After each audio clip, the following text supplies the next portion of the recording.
दोस्तों कल रात से ही बहुत से बड़े बड़े क्रिएटर्स हैं जो कि अपने चैनल के ऊपर कई सारी वीडियोस डिलीट करके बैठ चुके हैं क्योंकि ANI जो कि एक न्यूज़ एजेंसी है वो कॉपीराइट स्ट्राइक मार रही है उन चैनल्स के ऊपर जिनके ऊपर उनकी वीडियोस हैं। तो कई सारी वीडियोस मैंने भी डिलीट करी हैं, लेकिन यहाँ पर एक बड़े यूट्यूब क्रिएटर हैं जिनका नाम है मोहक मंगल, उनसे तो स्ट्राइक मारने के बाद में एक्सटॉर्शन मांगी जा रही है। उनको ब्लैकमेल किया जा रहा है कि भैया आपने हमारी 9-10 सेकंड की क्लिप यूज़ करी है अपनी 40 मिनट की वीडियोज़ में, 30 मिनट की वीडियोज़ के अंदर, तो उसके लिए आपको हमें 50 लाख रुपए देने पड़ेंगे, ऊपर से GST भी देना पड़ेगा। जिसके बाद में इनकी एक कॉल रिकॉर्डिंग भी है जो कि रिक्रिएटेड है, मतलब बताया जा रहा है किस तरीके से उन्होंने बात करी। What's the time duration you have used?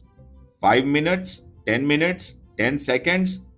You use strike footage without my permission. I put a claim on YouTube. They have put a strike, copyright strike. ANI ने मुझ पर प्रेशर डाला है कि अगर मैंने 50 लाख रुपए नहीं दिए तो मेरा चैनल डिलीटेड रहेगा। I'll just be okay. करना है करो सर, आपका चैनल जा रहा है तो ये कह रहे हैं कि भैया अगर तुम इतने लाख रुपए दे दोगे तो उसके बाद में हम आपको 2 साल का सब्सक्रिप्शन दे देंगे और उसके बाद में आपको जो भी स्ट्राइक मिली होगी उस पर कुछ भी नहीं होगा। तो ये बेसिकली चल रही है एक तरीके से एक्सटॉर्शन, क्योंकि जिस तरीके से मोहक मंगल ने बताया है, उन्होंने बताया है कि एक तरीके से ये बिज़नेस बन चुका है ANI के लिए, क्योंकि वो देख रहा है उन चैनल्स को जो भी उनकी क्लिप यूज़ कर रहे हैं और उसके बाद में उनको स्ट्राइक मार रहा है। और जब उनके चैनल को खतरा आ जाता है, जो भी क्रिएटर है भैया वो तो देता ही है फिर पैसे, तो इस तरीके से गर्दन पे छुरी रख के उनसे पैसे मांगे जा रहे हैं। अब कई सारे लोग कहेंगे कि भाई उनकी क्लिप यूज़ ही क्यों करते हो। देखो, फेयर यूज़ पॉलिसी के अंदर ये कहा जाता है यूट्यूब की तरफ से कि अगर आपकी वीडियो अच्छी खासी बड़ी है और उसके अंदर आप कुछ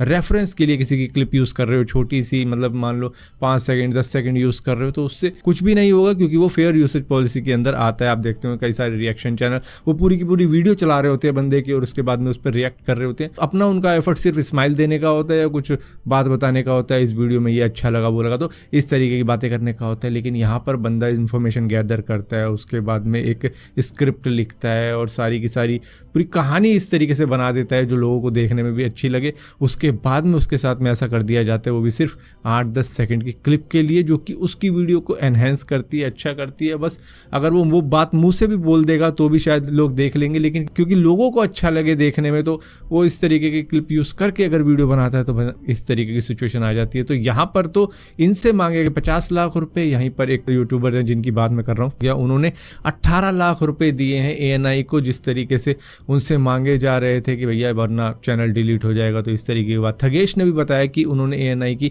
2 सेकंड की क्लिप यूज़ करी थी जिसके ऊपर उनसे 15 लाख रुपए की डिमांड की गई है। सो इसके बाद में अब यहाँ पर बवाल शुरू हो गया। कई सारे क्रिएटर तो खैर सपोर्ट कर रहे हैं मोहक मंगल को, लेकिन यहाँ पर अपनी खुद की वीडियोस भी डिलीट कर रहे हैं क्योंकि यहाँ पर उनके ऊपर भी स्ट्राइक आ सकती है। तो यहाँ पर कई सारे लोग शायद सपोर्ट करेंगे ANI को कि भैया वो अपनी क्लिप क्यों यूज़ करने दें, उन्होंने रिकॉर्ड करी है, वो वहाँ गए थे, उन्होंने रिकॉर्ड करी, उसके बाद में अब वो डिस्ट्रीब्यूट कर रहे हैं, उनसे सब्सक्रिप्शन लो या फिर ऐसे करो। तो भैया बात आपकी सही है, लेकिन अगर आप बड़े बड़े म्यूज़िक कंपनीज़ को देखोगे तो वो भी कॉपीराइट क्लेम मारते हैं, वो भी स्ट्राइक नहीं देते हैं, वो उस वीडियो की पूरी अर्निंग रख लेते हैं। लेकिन ये बेसिकली क्या कर रहे हैं, ये एक्सटॉर्शन मनी या कह रो ब्लैकमेल ही कर रहे हैं क्रिएटर को, क्योंकि अगर क्रिएटर का चैनल डिलीट होने पे आ जाएगा तो भैया उससे आप कितने ही पैसे मांग लो वो तो मजबूरी में देगा ही देगा कि भैया किसी तरीके से मेरा चैनल बच जाए। तो ये एक तरीका का एक्सटॉर्शन मॉडल है जो कि वो इस वक्त में फॉलो कर रहे हैं, जिसकी वजह से उनको काफ़ी ज़्यादा क्रिटिसिज्म झेलना पड़ रहा है। और इसी के साथ साथ बॉयकॉट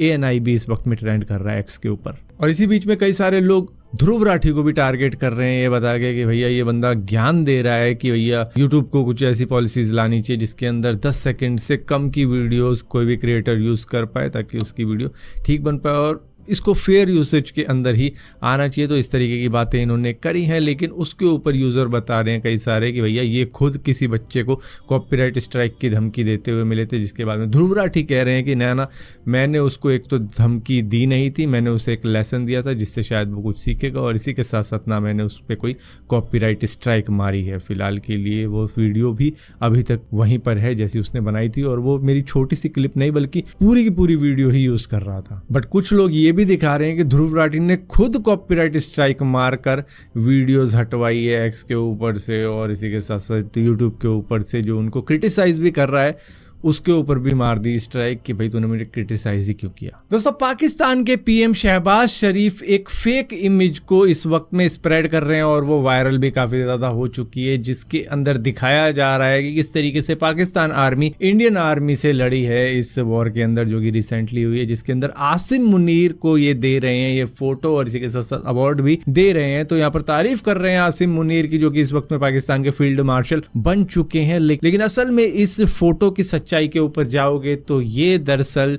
चाइनीज मिलिट्री की एक ड्रिल चल रही थी 2019 में, वहां की एक फोटो है जिसको पाकिस्तान ने अपनी फोटो बताते हुए इस वक्त में पूरी दुनिया के अंदर फैला दिया है। तो पाकिस्तान इस वक्त में इंफॉर्मेशन वॉरफेयर के अंदर कमाल ही कर रहा है भैया, fake images, fake video, AI generated content, और इस तरीके से ये इंटरनेशनली खुद को दिखा रहा है कि भैया कितना ज़्यादा ये आगे बढ़ चुका है, जहाँ पर चाइना टर्की भी इनका साथ दे रहे हैं और इसी के साथ साथ रशिया भी साथ दे रहा है उस चीज़ में जिसमें रफ़ाइल बीच में आ जाता है, क्योंकि रशिया चाहता है अपने सुखोई बेचना, फ्रांस के रफ़ाइल जो कि इंडिया ने खरीदे उससे वो इतना ज़्यादा खुश नहीं है, जिसकी वजह से वो भी थोड़ा सा कह रहा है कि हाँ भाई रफ़ाइल उतना ज़्यादा अच्छा नहीं है, इस तरीके की बातें कर रहा है। लेकिन यहाँ पर मेन मुद्दा ये है कि इंडिया इस वक्त में इंफॉर्मेशन वॉरफेयर के अंदर पाकिस्तान के सामने नहीं टिक रहा है। जिस तरीके से मिस इन्फॉर्मेशन पाकिस्तान फैला रहा है, इंडिया अपने सच को नहीं बता पा रहा है। उस एनर्जी के साथ में, उस इम्पैक्ट के साथ में, इंटरनेशनली जितने इम्पैक्ट के साथ में पाकिस्तान अपने झूठ को फैला देता है और मिस इन्फॉर्मेशन कर रहा है दुनिया में क्रिएट कि हमने ये किया वो किया, जबकि हर वीडियो इनकी फेक निकलती है, हर इमेज इनकी फेक निकलती है और स्पीचेस तो ये ऐसे देते हैं जैसे कि पता नहीं कितनी ही जंगें इन्होंने जीती है, जबकि सारी ही जंगें इन्होंने हारी हैं। सो यहाँ पर इस तरीके के मिलिट्री एक्शन से ही सिर्फ इंडिया को सेटिस्फाई नहीं होना पड़ेगा। पाकिस्तान के द्वारा ये जो मिस इन्फॉर्मेशन फैलाई जा रही है, ये झूठ फैलाया जा रहा है और प्रोपोगेंडा क्रिएट कराया जा रहा है, तो उसको भी डील करने के लिए एक इंफॉर्मेशन वॉरफेयर अलायंस भी हमारे पास चाहिए, जिससे कि हम पाकिस्तान के झूठ को हर स्टेप पर बेनकाब कर पाएँ। अब देखो, हमें तो पता है पाकिस्तान किस तरीके से झूठ बोल रहे हैं, लेकिन इंटरनेशनली अगर उनको झूठ को एक्सपोज करना है तो और भी अग्रेसिव हमको काम करना पड़ेगा। दोस्तों अभी कुछ दिनों पहले मैंने आपको बताया था माउंट एवरेस्ट के क्लाइम के बारे में, जो कि एक ब्रिटिश टीम करके गई थी, वो भी सिर्फ 5 दिन के अंदर, जो कि इस वक्त में काफ़ी ज़्यादा कंट्रोवर्शियल बना पड़ा है, क्योंकि ये बता रहे हैं कि इन्होंने एक्सोनॉन नाम की गैस का यूज़ किया था ये पूरा का पूरा टास्क करने के लिए। जहाँ पर मैं बता दूँ 16 मई को ये यूके से निकले थे और 21 मई को ये एवरेस्ट का समिट कर चुके थे और उसके 2 दिन बाद ये अपनी कंट्री में वापस जा चुके थे। लेकिन अगर मैं आपको असलियत बताऊं तो भैया, अगर आप नेपाल में एंटर भी करोगे ना जैसे ही, उसके बाद में भी आपको एवरेस्ट क्लाइम करने के लिए नॉर्मली 8 से 10 हफ्ते लगते हैं। आप बेस कैंप पे भी पहुंच जाओगे ना माउंट एवरेस्ट के, तब भी आपको 40 दिन लगेंगे, क्योंकि जैसा मैंने बताया आपको ऊपर जाना पड़ता है फिर नीचे आना पड़ता है। जैसे कि आप बेस कैंप पे हो, आप कैंप 1 पे जाओगे, उसके बाद में नीचे आ जाओगे, सोओगे, इसी तरीके से आप ऐसा करके अपनी बॉडी को एक्लिमेटाइज करते हो हाई एल्टीट्यूड पे। लेकिन इन लोगों ने क्या किया, इन्होंने एक्सोनॉस नाम की गैस को इनहेल किया कई दिनों तक और उसके बाद में इन्होंने जो हाइपोक्सिया ट्रेनिंग टेंट था उसमें काम किया, उसमें रहे ये, क्योंकि वहाँ पर ऑक्सीजन का लेवल काफ़ी ज़्यादा कम कर दिया गया था, तो इनकी बॉडी ने अडॉप्ट कर लिया था लो लेवल की ऑक्सीजन को भी, जिसकी वजह से एक्यूट माउंटेन सिकनेस इनको नहीं हुई और ये वहाँ से इतनी जल्दी करके आ गए। मतलब कि अब नेपाल के अंदर इन्वेस्टिगेशन चल रही है कि इस तरीके की चीज़ होनी चाहिए नहीं होनी चाहिए, क्योंकि देखो नेपाल का तो इसमें नुकसान है। नेपाल का मेन बिजनेस क्या है, टूरिज्म। अब वहाँ पर कोई क्लाइम करने आ रहा है, वो जितना ज़्यादा दिन वहाँ पर रुकेगा उतना ज़्यादा नेपाल का फ़ायदा है। अब कोई बंदा 5 दिन में ही क्लाइम करके चला जाएगा माउंट एवरेस्ट, तो यहाँ पर नेपाल का फ़ायदा कैसे होगा, नेपाल कैसे कमाई करेगा। तो यहाँ पर इस चीज़ को कंट्रोवर्शियल बताया जा रहा है और इसी के साथ साथ इसको बैन करने की भी मांग करी जा रही है कि ये चीटिंग हो सकती है। जिस तरीके से कोई भी आएगा और एवरेस्ट क्लाइम कर जाएगा, जिसको 8 से 10 हफ्ते लगते हैं, वो सिर्फ 5 दिन में क्लाइम करके चला गया। तो इस वजह से ये हैरानी वाली बात है, हालांकि ये वर्ल्ड रिकॉर्ड बन चुका है। दोस्तों बेशक से महाराष्ट्र के अंदर आपको मराठी बोलनी पड़ेगी, कर्नाटका के अंदर आपको कन्नड़ा बोलनी पड़ेगी, लेकिन हाल हम सबका ही सेम हो रखा है। 15 मिनट की रेन के अंदर बेंगलुरु का ये हाल हो जाता है, दिल्ली का ये हाल हो जाता है और मुंबई का ये हाल हो जाता है। तो भैया अलग क्या है,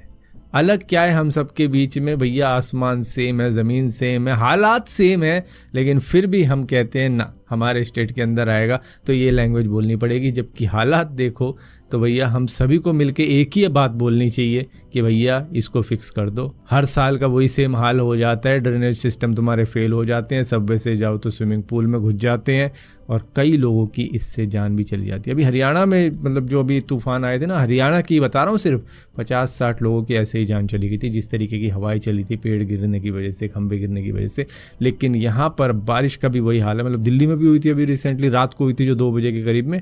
भाई वो भी बड़ी भयंकर बारिश थी। और वही सेम आप हाल ये देख रहे होंगे मुंबई का कि भैया सुबह करीबन 11-12 बजे के करीब में बारिश हुई थी और उसने इतना बुरा हाल कर दिया। सिर्फ 15 मिनट हुई थी। और जो अभी कुछ ही दिनों पहले अंडरग्राउंड मेट्रो का उद्घाटन हुआ था, उसका हाल कुछ इस तरीके का हो गया था कि भैया वहाँ पर झरने बह रहे थे, जिसके बाद में ये कहा गया कि एक वॉल गिर गई थी जिसकी वजह से सारा का सारा पानी अंदर आ गया, वरना तो बिल्कुल ही परफेक्ट बनाई थी हमने ये।